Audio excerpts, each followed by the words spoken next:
कधीकधी असं होतं ना, की आपण खूप मेहनत करत असतो. रोजची धावपळ, कामावर जास्त वेळ देणं, सगळं काही करूनही आयुष्य जिथे आहे तिथेच थांबल्यासारखं वाटतं. हम्म. आपण पाहतो की काही लोक पुढे निघून जातात, पण आपण त्याच जागी अडकलेले असतो. मग प्रश्न पडतो की चूक कुठे होतीये? आणि हा अनुभव खूप लोकांना येतो. आपल्याला वाटतं की यशाचं गणित सरळ आहे, म्हणजे जास्त मेहनत केली की जास्त यश मिळतं. हो, पण अनेकदा समस्या मेहनतीची किंवा कौशल्याची नसते, ती असते आपण जगाकडे कोणत्या नजरेने पाहतो याची. वृत्तीची. अगदी, वृत्तीची. आणि आज आपण याच विषयावर थोडं खोलात जाऊन बोलणार आहोत, जेफ केलर यांच्या ॲटिट्यूड इज एव्हरीथिंग या पुस्तकातल्या काही विचारांच्या आधारे. या पुस्तकात एक खूप सुंदर कल्पना मांडली आहे की आपली वृत्ती म्हणजे जगाकडे पाहण्याची एक खिडकी आहे. बरोबर. जेव्हा आपण जन्माला येतो तेव्हा ही खिडकी अगदी स्वच्छ असते. लहान मुलांना बघा, त्यांच्यासाठी सगळं जग नवीन, सुंदर आणि उत्साहाने भरलेलं असतं. अगदी. पण जसं आपण मोठे होतो तसतसं या खिडकीवर अनुभवांची धूळ जमायला लागते. लोकांची टीका, नकार, निराशा. हो, स्वतःबद्दलच्या शंका, या सगळ्या गोष्टींमुळे ती खिडकी हळूहळू धुरकट होत जाते. आणि मग आपण त्याच धुरकट खिडकीतून जगाकडे पाहतो आणि तक्रार करतो की जग किती वाईट आहे. म्हणजे समस्या जगात नाही, तर आपण ज्या खिडकीतून पाहतोय तिच्यात आहे. अगदी, अगदी बरोबर. पुस्तकात ना एक खूप छान उदाहरण दिलंय. सारा आणि सॅम नावाच्या 2 व्यक्तींचं. ओके. दोघेही एकाच कॉफी शॉपमध्ये जातात. वेट्रेस तीच असते. जेवण यायला लागणारा वेळ पण साधारण सारखाच असतो. म्हणजे परिस्थिती एकदम सारखी. पण सारा, जिची वृत्ती सकारात्मक आहे, तिचा अनुभव खूप चांगला असतो.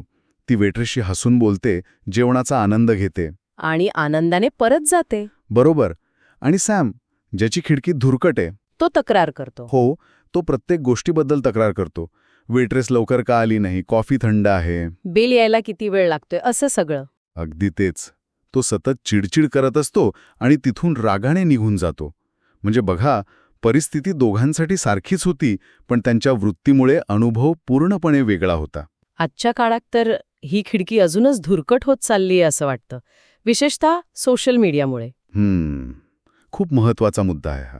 तिथे प्रत्येकाची खिडकी एकदम चकचकीत आणि परफेक्ट दिसते आणि सतत दुसऱ्यांच्या आयुष्यातल्या चांगल्या गोष्टी पाहून आपली खिडकी अजूनच मळकट वाटू लागते. बरोबर.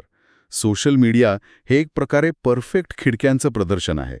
तिथे कोणीही आपल्या संघर्षाची, अपयशाची धूळ दाखवत नाही. हो. त्यामुळे आपण जेव्हा आपल्या सामान्य, धूळ लागलेल्या खिडकीतून त्यांच्या त्या चकचकीत खिडक्या पाहतो, तेव्हा आपल्याला न्यूनगंड येतो.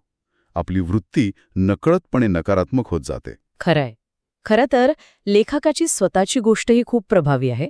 बदलाची पहिली पायरी कोणती बाह्यकृती नव्हती, तर एक आतला विचार होता. हो, आणि इथूनच पुस्तकाचा सर्वात महत्त्वाचा नियम समोर येतो. तो म्हणजे आपण ज्याबद्दल सतत विचार करतो तेच आपण बनतो. Law of dominant thought. बरोबर. ही एक साखळी आहे. आपले विचार, ते आपल्या शब्दांना आकार देतात. आपण जे बोलतो त्यातून आपले विश्वास तयार होतात. आणि या विश्वासामुळे आपण कृती करतो आणि मग त्या कृतीतून आपल्याला परिणाम मिळतात. सगळं काही विचारांपासून सुरू होतं. याच संदर्भात अभिनेता जिम कॅरीची गोष्ट खूप प्रसिद्ध आहे. हो, ती खूप प्रेरणादायी आहे.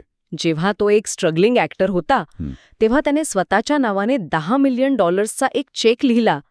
त्यावर 5 वर्षानंतरची तारीख टाकली आणि तो चेक आपल्या पाकिटात ठेवला. आणि तो रोज तो चेक पाहायचा. तो विश्वास ठेवायचा की एक दिवस तो इतके पैसे नक्की कमावणार. आणि गंमत म्हणजे त्या चेकवर लिहिलेल्या तारखेच्या आतच त्याला डंबर अँड डंबर या चित्रपटासाठी त्यापेक्षा जास्त पैसे मिळाले. ह्यालाच व्हिज्युअलायझेशन म्हणतात. तो सतत त्या यशाबद्दल विचार करत होता, ते जगत होता आणि त्याच्या कृती नकळतपणे त्याला त्या दिशेने घेऊन जात होत्या. ही गोष्ट ऐकायला खूप प्रेरक वाटते, पण इथे एक प्रश्न येतो मनात. याला सर्व्हायव्हरशिप बायस म्हणता येईल का? म्हणजे आपण फक्त जिम कॅरीसारख्या यशस्वी लोकांच्या गोष्टी ऐकतो, पण ज्या हजारो लोकांनी असे चेक लिहिले असतील आणि त्यांचं काहीच झालं नाही, त्यांच्याबद्दल काय? हा खूप महत्वाचा आणि व्यावहारिक प्रश्न आहे. नाही, ही कोणतीही जादूची छडी नाही. आणि इथेच काही लोक सकारात्मक विचारांचा चुकीचा अर्थ लावतात. Toxic positivity. अगदी. याचा अर्थ असा नाही की तुम्ही डोळे झाकून सगळं चांगलं होईल म्हणा आणि अडचणी दूर होतील. व्हिज्युअलायझेशनचा खरा अर्थ वेगळा आहे. जेव्हा तुम्ही एखाद्या ध्येयावर पूर्ण लक्ष केंद्रित करता, तेव्हा तुमचा मेंदू त्या ध्येयाशी संबंधित संधी ओळखायला लागतो. ज्या संधींकडे तो आधी दुर्लक्ष करत होता. बरोबर. तुम्ही अधिक जागरूक होता. तुमच्या कृती त्या ध्येयाला पूरक होऊ लागतात. जिम कॅरी फक्त चेक बघत बसला नव्हता. तो ऑडिशन्स देत होता, मेहनत करत होता. त्या चेकने त्याला ती मेहनत करण्यासाठी लागणारी मानसिक ऊर्जा दिली. अच्छा, म्हणजे विचार हे कृतीला चालना देणारे इंधन आहे, कृतीचा पर्याय नाही. अगदी बरोबर. लेखकाने स्वतःच्या आयुष्यातील एक उदाहरण दिलं आहे. त्यांना गुंतवणूक म्हणून घरं खरेदी करायची होती, पण त्यांच्या मनात सतत नकारात्मक विचार यायचे. जर भाडेकरू नाही मिळाला तर, काही नुकसान झालं तर. हो, पैसे बुडाले तर. या विचारांमुळे जी भीती निर्माण झाली होती, तिने त्यांची कृती रोखून धरली होती. पण फक्त विचार बदलल्यामुळे हे कसं शक्य झालं? म्हणजे केवळ मला चांगले भाडेकरू मिळतील असं म्हटल्याने आत्मविश्वास कसा आला? त्यांनी विचारांची दिशा बदलली. नकारात्मक शक्यतांवर विचार करण्याऐवजी त्यांनी यशस्वी गुंतवणुकीच्या प्रक्रियेवर लक्ष केंद्रित केलं. चांगले भाडेकरू कसे शोधायचे, उत्तम मालमत्ता कुठे मिळेल, अच्छा. यावर त्यांनी अभ्यास सुरू केला. सकारात्मक वृत्तीमुळे त्यांना माहिती गोळा करण्याची प्रेरणा मिळाली आणि परिणाम, त्यांनी एकाच वर्षात 2 घरं खरेदी केली. ठीक आहे, म्हणजे विचारांमुळे कृती करण्याची भीती कमी होते. आणि इथेच कम्फर्ट झोनचा मुद्दा येतो, नाही का? बरोबर. कारण भीतीच आपल्याला त्या सुरक्षित वाटणाऱ्या झोनमध्ये अडकवून ठेवते. पण खरी वाढ तर त्या झोनच्या बाहेरच असते. अगदी. पुस्तकात डॉटी बर्मन नावाच्या एका महिलेची खूप प्रेरणादायी गोष्ट आहे. त्या 32 वर्षे शिक्षिका होत्या. एक सुरक्षित नोकरी, सगळं स्थिर होतं, पण त्यांना नेहमीच शो बिझनेसमध्ये जायचं होतं. आणि वयाच्या 50शीत त्यांनी नोकरी सोडून आपल्या स्वप्नाचा पाठलाग करायचं ठरवलं. विचार करा, त्या वयात एवढा मोठा धोका पत्करणं किती कठीण असेल. खूप भीती वाटत होती त्यांना. लोक काय म्हणतील, मी अयशस्वी झाले तर, असे अनेक प्रश्न त्यांच्या मनात होते. पण त्यांनी त्या भीतीवर मात केली. हो, आणि पहिलं पाऊल उचललं. आज ते एक यशस्वी कलाकार आहेत. त्यांनी हेच दाखवून दिलं की यशस्वी होण्यासाठी आपल्याला अस्वस्थ व्हायला तयार राहावं लागतं. यालाच कमिटमेंट किंवा दृढनिश्चय म्हणतात, नाही का? हो, पुस्तकात याची व्याख्या दिलीये, जे काही लागेल ते करण्याची इच्छाशक्ती. म्हणजे ध्येय गाठण्यासाठी वाटेत कितीही अडथळे आले तरी मी ते पार करणारच, ही मानसिकता. आणि यात सातत्य खूप महत्वाचं आहे. हो, बेंजामिन रोल नावाच्या व्यक्तीची गोष्ट तर अविश्वसनीय आहे. ते वयाच्या 67व्या वर्षी लॉ स्कूलमधून पदवीधर झाले. पण त्यांना वकील म्हणून काम करण्यासाठी बार परीक्षा पास करणं गरजेचं होतं. आणि ते त्यात नापास झाले. एकदा नाही, दोनदा नाही, तर तब्बल 13 वेळा. 13 वेळा. विचार करा, इतक्या वेळा नापास झाल्यावर कोणीही हार मानली असती. पण हा दृढनिश्चय आणि मूर्खपणा यात एक बारीक रेष नाही का? म्हणजे कधीतरी हे समजायला हवं ना की ही गोष्ट आपल्यासाठी नाहीये. हा एक खूप महत्वाचा मुद्दा आहे आणि यावर विचार व्हायलाच हवा. दृढनिश्चय म्हणजे एका चुकीच्या पद्धतीने तीच गोष्ट पुन्हा पुन्हा करणे नव्हे. तो मूर्खपणा ठरेल. अगदी. खरा दृढनिश्चय म्हणजे प्रत्येक अपयशातून शिकणे आणि पुढच्या वेळी आपली रणनीती बदलणे. बेंजामिन रोल यांनी प्रत्येक अयशस्वी प्रयत्नानंतर नक्कीच विचार केला असेल की माझी चूक कुठे झाली? मी अभ्यासाची पद्धत बदलली पाहिजे का? हो. त्यांनी 13 वेळा फक्त परीक्षा दिली नाही, तर 13 वेळा शिकण्याचा आणि सुधारण्याचा प्रयत्न केला. जर तुम्ही प्रत्येक अपयशातून काहीच शिकत नसाल तर तो दृढनिश्चय नाही, तो हट्ट आहे. अच्छा, म्हणजे अपयशाकडे मी हरलो म्हणून न पाहता मी काय शिकलो या नजरेने पाहणं महत्वाचं आहे. अगदी.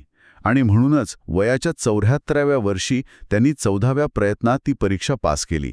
कमाल आहे. याच संदर्भात chicken soup for the soul या पुस्तक मालिकेच्या लेखकांची गोष्टही खूप काही सांगून जाते. त्यांना तर त्यांचं पहिलं पुस्तक प्रकाशित करण्याआधी 33 प्रकाशकांनी नकार दिला होता, बरोबर? हो, 33 नकार. विचार करा, त्यांनी प्रत्येक नकाराला अपयश मानलं असतं तर काय झालं असतं? त्यांनी हार मानली असती. हो, त्यांना वाटलं असतं की माझ्या लेखाणात दम नाही.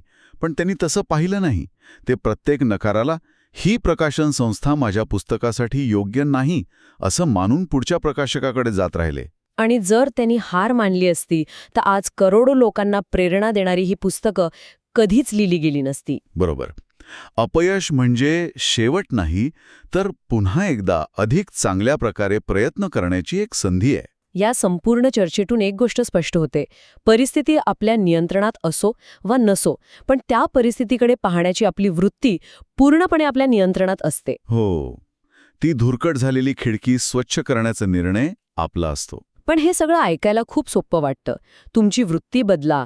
पण वर्षानुवर्षे मनात घर करून बसलेले नकारात्मक विचार बदलणं हे सर्वात कठीण काम आहे. हो, नक्कीच. लेखक म्हणतात की ही एक प्रक्रिया आहे, एका रात्रीत होणारा बदल नाही. याची सुरुवात होते तुम्ही स्वतःशी कसे बोलता याने.